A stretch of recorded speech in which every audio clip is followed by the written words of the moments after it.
Trading മീഡിയയുടെ pre market അനാലിസിസിലേക്ക് എല്ലാവർക്കും സ്വാഗതം. ആദ്യം ഗ്ലോബൽ മാർക്കറ്റ് നോക്കാം. US മാർക്കറ്റ് പോസിറ്റീവായിട്ട് ട്രേഡ് ചെയ്യാണ്. ഡൗ ജോൺസ് 58 പോയിൻറ്റും നസ്ഡാക്ക് 66 പോയിൻറ്റും S&P 11 പോയിൻറ്റും പോസിറ്റീവായിട്ട് ട്രേഡ് ചെയ്തിട്ടിരിക്കുകയാണ്. യൂറോപ്യൻ മാർക്കറ്റ് ഒരു നെഗറ്റീവ് ട്രെൻഡിൽ ക്ലോസ് ആയിട്ടുണ്ട്. ഗിഫ്റ്റ് നിഫ്റ്റി 54 പോയിൻറ്റ് പോസിറ്റീവായിട്ട് ട്രേഡ് ചെയ്തുകൊണ്ടിരിക്കുകയാണ്, ക്ലോസ് ചെയ്തിട്ടില്ല. ഇന്ത്യൻ മാർക്കറ്റിൽ ഒരു ഫ്ലാറ്റ് അല്ലെങ്കിൽ ചെറിയൊരു ഗ്യാപ്പ് അപ്പിനുള്ള സാധ്യത ഉണ്ട്.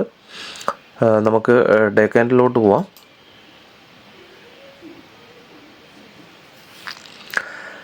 ഡേ ക്യാൻഡിൽ നോക്കുകയാണെന്നുണ്ടെങ്കിൽ ഇന്നലെ നല്ലൊരു ഗ്യാപ്പ് അപ്പ് ആയിരുന്നു. ഏകദേശം ഒരു 180 പോയിൻറ്റിന് അടുപ്പിച്ച് ഗ്യാപ്പ് അപ്പ് ആയിരുന്നു. ഗ്യാപ്പ് അപ്പ് കഴിഞ്ഞതിന് ശേഷം മാർക്കറ്റ് നേരെ താഴോട്ട് വന്നു അല്ലേ.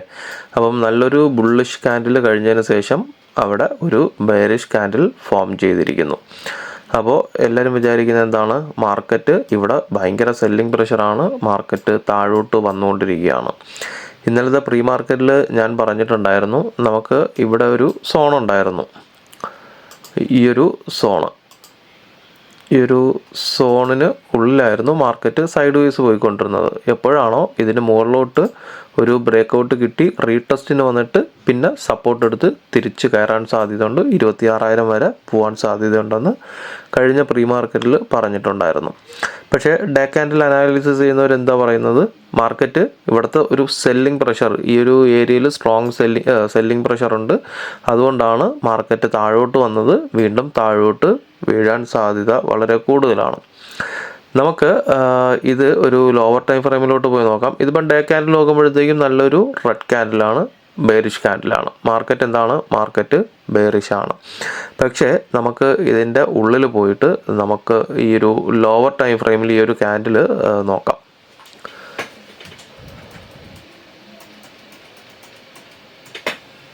ഓക്കെ, ഞാനൊരു 15 മിനിറ്റ്സിൻ്റെ ക്യാൻഡിലോട്ട് പോവാം. അതിന് മുന്നേ ഇവിടുത്തെ ഈ ഒരു റെസിസ്റ്റൻസ് സോണ് ഞാനൊന്ന് മാർക്ക് ചെയ്തിടാം. ഓക്കെ,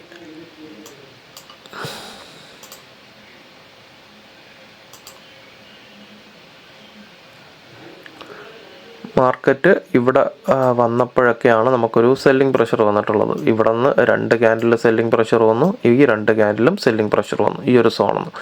അപ്പോൾ ഒരു റെസിസ്റ്റൻസ് ബ്രേക്കായി കഴിഞ്ഞാൽ പിന്നെ അത് സപ്പോർട്ടായിട്ട് ആക്ട് ചെയ്യും. അങ്ങനെയാണ് നമ്മൾ പഠിച്ചിട്ടുള്ളത്. ഈ ഒരു ക്യാൻഡിൽ നമുക്ക് 15 മിനിറ്റ്സിൽ ഇടാം, 15 മിനിറ്റ്സോ 13 മിനിറ്റ്സിലോ ഇടാം, ലോവർ ടൈം ഫ്രെയിമിലോട്ട് പോകുമ്പോഴത്തേക്കും. ഓക്കെ, അപ്പോൾ നമ്മൾ ഡേ ക്യാൻഡിൽ നോക്കിയപ്പോഴെന്ന് പറയുന്നത് ഇത് ഫുള്ളൊരു റെഡ് ക്യാൻഡിലായിരുന്നു. മാർക്കറ്റ് ഓപ്പൺ ചെയ്തു, അവിടെ നിന്ന് നേരെ താഴോട്ട് വന്നു അല്ലേ. പക്ഷേ ഫസ്റ്റ് ക്യാൻഡിൽ നോക്കുക, ഫസ്റ്റ് 13 മിനിറ്റ്സിൻ്റെ ക്യാൻഡിൽ നോക്കുക, ഒരു സെല്ലിംഗ് പ്രഷറായിരുന്നു, മാർക്കറ്റ് താഴോട്ട് വന്നു. ഈ ഒരു ഏരിയയിൽ നിന്ന് കൃത്യമായിട്ട് അടുത്ത് വീണ്ടും 30 മിനിറ്റ്സിൻ്റെ 2 ക്യാൻഡിൽ പോസിറ്റീവായിട്ട് എന്ത് ചെയ്തു, ആക്ട് ചെയ്തു. അപ്പോൾ മാർക്കറ്റിൽ ഇവിടെ എന്തുണ്ട്, നേരത്തെ സെല്ലിംഗ് പ്രഷർ ഉണ്ടായിരുന്ന ഒരു ഏരിയ നമുക്കൊരു ഗ്യാപ്പ് അപ്പിൽ ബ്രേക്കൗട്ട് കിട്ടി, പിന്നെ താഴോട്ട് വരുമ്പോഴത്തേക്കും അതെന്താവും, അതൊരു സപ്പോർട്ട് സോൺ ആവും, അവിടെ ഒരു ബൈയിങ് പ്രഷർ വരും. അതാണ് കൃത്യമായിട്ട് നമ്മൾ ലോവർ ടൈം ഫ്രെയിമിൽ പോയി നോക്കുമ്പം 30 മിനിറ്റ്സിലെല്ലാം ഇവിടെ എന്ത് വന്നിട്ടുണ്ട്, ബൈയിങ് പ്രഷർ വന്നിട്ടുണ്ട്. മാർക്കറ്റ് ഓപ്പൺ ചെയ്ത് നേരെ താഴെ വന്നു, ഇവിടെ നിന്ന് നേരെ മുകളിലോട്ട് പോയി, വീണ്ടും താഴോട്ട് വന്നു. കാരണം എന്താണ്, ഇതിൻ്റെ മുകളിൽ ഇപ്പോഴും സെല്ലേഴ്സ് വെയിറ്റ് ചെയ്യുകയാണ്. ഇവിടെ ഉണ്ടായിരുന്ന സെല്ലേഴ്സ് കുറച്ച് മുകളിൽ പോയി കാത്തു നിൽക്കുകയാണ്, പക്ഷേ അവിടെ ബയേഴ്സ് സ്ട്രോങ് ആയിട്ടുണ്ട്. അതുകൊണ്ടാണ് മാർക്കറ്റിനെ താഴോട്ട് തള്ളിവിടാൻ ശ്രമിക്കുമ്പോഴും ഇവിടെ നിന്ന് ബയേഴ്സ് ആക്റ്റീവ് ആവുന്നത്. ലാസ്റ്റ് മിനിറ്റിൽ ക്യാൻഡിൽ നോക്കിക്കഴിഞ്ഞാലും ഇവിടെ നിന്ന് വീണ്ടും താഴോട്ട് വന്നു. ഈ ഒരു ക്യാൻഡിൽ നോക്കുക, അവിടെ നല്ല സെല്ലിംഗ് പ്രഷർ ഉണ്ടായിരുന്നു, വീണ്ടും അവിടെ നിന്ന് അടുത്ത 30 മിനിറ്റ്സിൽ മാർക്കറ്റിനെ പുഷ് ചെയ്തു.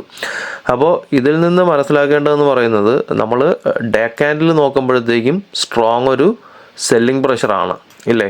ഇത് കണ്ടിട്ട് നമ്മൾ വിചാരിക്കും മാർക്കറ്റ് വീണ്ടും താഴോട്ട് വരാൻ സാധ്യതയുണ്ട്, മാർക്കറ്റിൽ നല്ല സെല്ലിംഗ് പ്രഷറുണ്ട്. പക്ഷെ നമ്മൾ ലോവർ ടൈം ഫ്രെയിമിൽ പോകുമ്പോഴത്തേക്കും കൃത്യമായിട്ട് ഈ ഒരു സോണ് ആക്ട് ചെയ്യുന്നതെന്ന് പറയുന്നത് ബയേഴ്സിന് അനുകൂലമായിട്ടാണ്. ഇവിടെ ഒരു ബൈയിങ് പ്രഷർ ഉള്ളതുകൊണ്ടാണ് മാർക്കറ്റ് 2-3 വട്ടം താഴോട്ട് വന്നപ്പോഴും ഇവിടെ നിന്ന് പുഷ് ചെയ്ത് മുകളിലോട്ട് കൊണ്ടുപോകുന്നത്. അപ്പോൾ നമുക്ക് ഇന്നത്തെ മാർക്കറ്റിൽ ഒരു ലോവർ ടൈം ഫ്രെയിമിൽ ഇട്ട് നോക്കുക, 30 മിനിറ്റ്സിൽ നോക്കുക. എപ്പോഴാണോ ഈ ഒരു 30 മിനിറ്റ്സിൻ്റെ ഏരിയ, ഈ ഒരു 30 മിനിറ്റ്സ് എപ്പോഴെങ്കിലും താഴോട്ട്, അതായത് ഇന്നത്തെ ഒരു ഗ്ലോബൽ മാർക്കറ്റിൻ്റെ ട്രെൻഡ് അനുസരിച്ച് ഒരു ഫ്ലാറ്റ് ഓപ്പണിങ്ങിനോ അല്ലെങ്കിൽ ഒരു ചെറിയൊരു ഗ്യാപ്പ് അപ്പിനോ സാധ്യതയുണ്ട് ഇല്ലേ.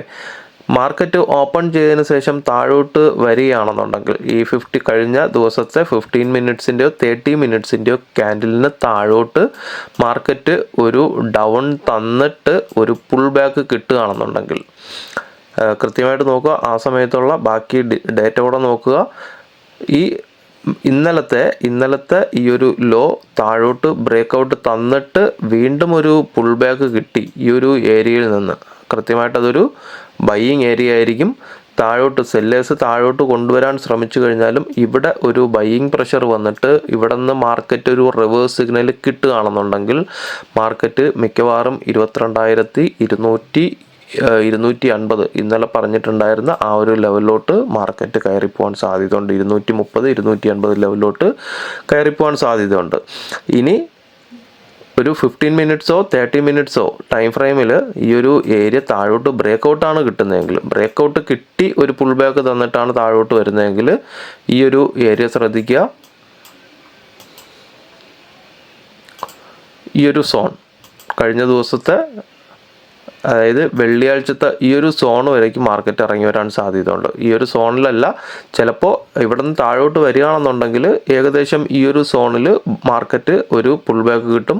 ഇങ്ങോട്ട് വരികയാണെന്നുണ്ടെങ്കിൽ ഇവിടെ നിന്ന് നേരെ താഴെ ഇറങ്ങിയിട്ട് ഇങ്ങോട്ട് വരാൻ സാധ്യതയുണ്ട്. ഈ ഒരു ഏരിയ ബ്രേക്കൗട്ട് കിട്ടുകയാണെന്നുണ്ടെങ്കിൽ, അതായത് ഇന്നലത്തെ ലോ 15 മിനിറ്റിൻ്റെയോ 30 മിനിറ്റിൻ്റെയോ 15 മിനിറ്റിൽ താഴോട്ടൊരു ബ്രേക്കൗട്ട് കിട്ടിയാൽ പോലും ഈ ഒരു ഏരിയയിലോട്ട് വരാൻ സാധ്യതയുണ്ട്. ഞാൻ ഇന്നലത്തെ ലൈവ് മാർക്കറ്റിലും രാവിലെ മാർക്കറ്റ് ഓപ്പൺ ചെയ്തതും പറഞ്ഞിരുന്നു മാർക്കറ്റ് 25,000-25,000 ഇറങ്ങി വരാൻ സാധ്യത ഉണ്ടെന്ന്. 25,000 ആയിരിക്കില്ല, കറക്റ്റായിട്ട് മാർക്കറ്റ് ഒരു പുൾ ബാക്കിനുള്ള സാധ്യത 24,300 ആയിരിക്കും. 24,900 ആയിരിക്കും മാർക്കറ്റിൽ ഒരു പുൾ ബാക്ക് വരാനുള്ള സാധ്യത ഉള്ളത്. ഏകദേശം ഈ ഒരു ലെവൽ വരയ്ക്കെങ്കിലും മാർക്കറ്റ് ഇറങ്ങി വരാനുള്ള സാധ്യത ഉണ്ട്. എന്തുകൊണ്ടാണെന്ന് ചോദിച്ചു കഴിഞ്ഞാൽ ഈ ഒരു ഏരിയ ഞാൻ കൺസിഡർ ചെയ്യുന്നതുകൊണ്ടാണ്. ഈ ഒരു ഏരിയ ഇവിടെ നിന്നൊരു ഫേക്ക് ബ്രേക്കൗട്ട് തന്നു കഴിഞ്ഞാൽ നമ്മൾ ചിലപ്പോൾ ഈ ഒരു ഏരിയയിൽ നിന്ന് താഴോട്ട് വരുമ്പോൾ, കാരണം നമ്മൾ ഇതാണ് മെയിൻ റെസിസ്റ്റൻസ് ആയിട്ട് എടുത്തിട്ടുള്ളത്. കഴിഞ്ഞ ദിവസങ്ങളിലൊക്കെ ഇവിടെ നമുക്ക് ഒരു സെല്ലിംഗ് പ്രഷർ വന്നിട്ടുള്ളത് കൊണ്ട് നമ്മൾ ഇവിടെ നിന്നൊരു ബ്രേക്കൗട്ട് കിട്ടിക്കഴിഞ്ഞാൽ മാർക്കറ്റ് പൊട്ടി വീഴും എന്ന് ചിലപ്പം വിചാരിക്കുമായിരിക്കും. പക്ഷേ ഈ ഒരു ഏരിയ നോക്കുകയാണെന്നുണ്ടെങ്കിലും ഇവിടെയും ഒരു സ്ട്രോങ് സെല്ലിംഗ് ഏരിയ നേരത്തെ ഉണ്ടായിരുന്നതാണ്. ഇത് ഓൾറെഡി കഴിഞ്ഞ വെള്ളിയാഴ്ച മുകളിലോട്ട് ഒരു ബ്രേക്കൗട്ട് കിട്ടി സസ്റ്റെയിൻ ചെയ്തു. ഇതിന് മുകളിൽ മാർക്കറ്റ് സസ്റ്റെയിൻ ചെയ്തിട്ടുണ്ട്. അപ്പോൾ ഇവിടെ നിന്ന് നേരെ താഴെ വന്നു കഴിഞ്ഞാലും 24,900 വരയ്ക്കും മാർക്കറ്റിനെ കൊണ്ടുവന്നിട്ട് ഇവിടെ നിന്ന് ചിലപ്പം നല്ലൊരു പുൾ ബാക്ക് മാർക്കറ്റിൽ കിട്ടും. അങ്ങനെയാണെന്നുണ്ടെങ്കിൽ ഇവിടെ ഇറങ്ങി വന്നിട്ട് ഇവിടെ നിന്നൊരു പുൾ ബാക്കാണ് കിട്ടുന്നതെങ്കിൽ ഈ റെസിസ്റ്റൻസ് എല്ലാം ബ്രേക്ക് ചെയ്തിട്ട് മാർക്കറ്റ് മുകളിലോട്ട് കയറി പോകാനുള്ള സാധ്യതയുണ്ട്. അപ്പം കൃത്യമായിട്ട് നോക്കുക. ഇന്നലത്തെ ലോ ഒരു 15 മിനിറ്റ്സിൽ ബ്രേക്കൗട്ട് കിട്ടുകയാണെന്നുണ്ടെങ്കിൽ മാർക്കറ്റ് 24,900 വരയ്ക്കും ഇറങ്ങിപ്പോകാൻ സാധ്യതയുണ്ട്. ഇവിടെ നിന്ന് എവിടെ നിന്ന് വേണമെങ്കിലും, ഇവിടെ നിന്ന് നിങ്ങൾ ഒരിക്കലും താഴോട്ട് പുട്ടിന് വേണ്ടിയിട്ട് വെയിറ്റ് ചെയ്യില്ല. മാർക്കറ്റ് എവിടെ ഇറങ്ങിപ്പോകുന്നോ അവിടെ നിന്നൊരു പുൾ ബാക്കിന് വേണ്ടിയിട്ട് വെയിറ്റ് ചെയ്യുക. കാരണം ഇവിടെ നിന്ന് ചിലപ്പം കിട്ടാം റിവേഴ്സ് സിഗ്നൽ, അല്ലെങ്കിൽ ഇവിടെ നിന്ന് ചിലപ്പം റിവേഴ്സ് സിഗ്നൽ കിട്ടാം. അപ്പം ഒരു റിവേഴ്സ് സിഗ്നൽ കിട്ടുന്നതിന് വേണ്ടിയിട്ട് വെയിറ്റ് ചെയ്യുക. അല്ലാണ്ട് ഇവിടെ നിന്നൊരു ബ്രേക്കൗട്ട് കിട്ടിക്കഴിഞ്ഞാൽ ഇവിടെ ടാർഗറ്റും വെച്ചിട്ട് പുട്ട് ഓപ്ഷനോ അല്ലെങ്കിൽ ഫ്യൂച്ചേഴ്സ് സെല്ല് ചെയ്തിട്ടിരിക്കൽ എവിടെ നിന്നാണോ ഒരു പുൾ ബാക്ക് കിട്ടാൻ സാധ്യതയുള്ളത് ആ ഒരു ഏരിയയ്ക്ക് വേണ്ടിയിട്ട് വെയിറ്റ് ചെയ്തിരിക്കുക, മുകളിലോട്ട് ട്രേഡ് ചെയ്യാൻ വേണ്ടിയിട്ട്. അപ്പോൾ നമുക്ക് ഡാറ്റയിലോട്ട് പോവാം.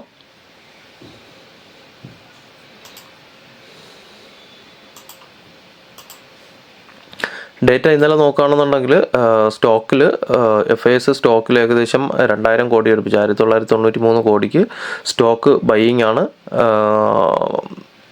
DISും ഏകദേശം 3,500 കോടിക്ക് സ്റ്റോക്ക് ബൈയിങ് ആണ്. നല്ല സ്റ്റോക്കിൽ ഇന്നലെയും കഴിഞ്ഞ വെള്ളിയാഴ്ചയൊക്കെ നല്ല ബൈയിങ് പ്രഷർ വന്നിട്ടുണ്ട്. പക്ഷേ ഇന്നലത്തെ മാർക്കറ്റ് നോക്കുകയാണെന്നുണ്ടെങ്കിൽ ഇന്നലെ നമുക്കൊരു സൈഡ് വൈസ് മാർക്കറ്റായിരുന്നു. സൈഡ് വൈസ് മാർക്കറ്റിൽ കൃത്യമായിട്ട് ട്രേഡ് ചെയ്യാണ്ടിരിക്കുന്നതാണ് നല്ലത്. കാരണം എനിക്ക് തോന്നുന്നു കഴിഞ്ഞ ഈ ഒരു 4-ാം തീയതിയും മാർക്കറ്റ് ഒരു സൈഡ് വൈസ് ആയിരുന്നു. അന്ന് പലർക്കും എനിക്ക് തോന്നുന്നു അന്ന് ലോസ് ആയിരുന്നു. കാരണം മാർക്കറ്റ് മൂവ്മെൻ്റ് ഉണ്ടെങ്കിലും അന്ന് ഇന്ത്യ വിക്സ് താഴോട്ടായിരുന്നു. സെയിം അതേ ഇത് തന്നെയായിരുന്നു ഇന്നലത്തെ മാർക്കറ്റിലും സംഭവിച്ചത്. മാർക്കറ്റ് സൈഡ് വൈസ് ആയിരുന്നു ഇന്നലെ. ഏകദേശം ഓപ്പൺ ഇൻട്രസ്റ്റ് അനുസരിച്ച് കോൾ ഓപ്ഷനും പുട്ട് ഓപ്ഷനും 24, 25, 100 സ്ട്രോങ് റൈറ്റിംഗ് ആയിരുന്നു. ഞാൻ ഇന്നലെ മാർക്കറ്റ് ഓപ്പൺ ചെയ്തപ്പോൾ തന്നെ പറഞ്ഞാണ് 25, 100 കോൾ റൈറ്റേഴ്സും പുട്ട് റൈറ്റേഴ്സും സ്ട്രോങ് സെല്ലിംഗ് ആണ്. സെല്ലേഴ്സ് അവിടെ ആക്റ്റീവാണ്, കോൾ റൈറ്റേഴ്സും പുട്ട് റൈറ്റേഴ്സും. അപ്പോൾ അവിടെ നിന്ന് എപ്പോഴാണ് ഒരു ചേഞ്ചസ് വരുന്നത് ആ സമയത്ത് മാർക്കറ്റിലൊരു മൂവ്മെൻറ്റ് ഉണ്ടാവാൻ സാധ്യതയുണ്ട്. കൃത്യമായിട്ട് ആ സമയത്ത് വിക്സും ഞാൻ ഗ്രൂപ്പിൽ ഇട്ടിട്ടുണ്ടായിരുന്നു. ഇന്ത്യ വിക്സും നേരെ താഴോട്ടായിരുന്നു. ഞാൻ ആ സമയത്ത് മാർക്ക് ചെയ്ത് കൊടുത്തതാണ്. അപ്പം ഇന്ത്യ വിക്സ് താഴോട്ട് വരുമ്പോഴത്തേക്കും നമുക്ക് എന്താണ് സംഭവിക്കുന്നതെന്ന് ചോദിച്ചു കഴിഞ്ഞാൽ അത് ബയ്യേഴ്സിന് ഗുണം ചെയ്യത്തില്ല, ബയ്യേഴ്സിന് പ്രീമിയം മെൽറ്റിംഗ് ഉണ്ടാവും. ഇന്നലത്തെ നമ്മുടെ പോൾ നോക്കുകയാണെന്നുണ്ടെങ്കിലും പോളിലും 2-3 ഗ്രൂപ്പിലെ പോളുകളിലെന്ന് പറയുന്നത് പ്രോഫിറ്റ് എടുത്തവരെക്കാളും കൂടുതൽ ലോസ് സംഭവിച്ചവരാണ്. കാരണം ഓപ്ഷൻ ബയ്യേഴ്സാണ് നമുക്ക് അധികം ഉള്ളത്. അതുകൊണ്ട് തന്നെ ഇന്ത്യ വിക്സ് താഴോട്ട് പോയി, മാർക്കറ്റ് സൈഡ് വൈസ് ആയിരുന്നു. അതുകൊണ്ട് തന്നെ പ്രീമിയം മെൽട്ടാവാനുള്ള സാധ്യത വളരെ കൂടുതലാണ്. നമുക്ക് ഇന്നത്തെ ലെവൽസിലോട്ട് പോവാം. ഇന്ന് നാരോ CPR ആണ്. ഇതാണ് CPR വരുന്ന ഏരിയ, നാരോ CPR ആണ്. അതുകൊണ്ട് തന്നെ CPR ബ്രേക്കൗട്ട് കിട്ടാൻ സാധ്യതയുണ്ട്. മിക്കവാറും ഈ ഒരു ഏരിയയ്ക്കുള്ളിലായിരിക്കും ഒരു ഓപ്പണിംഗ് കിട്ടുക.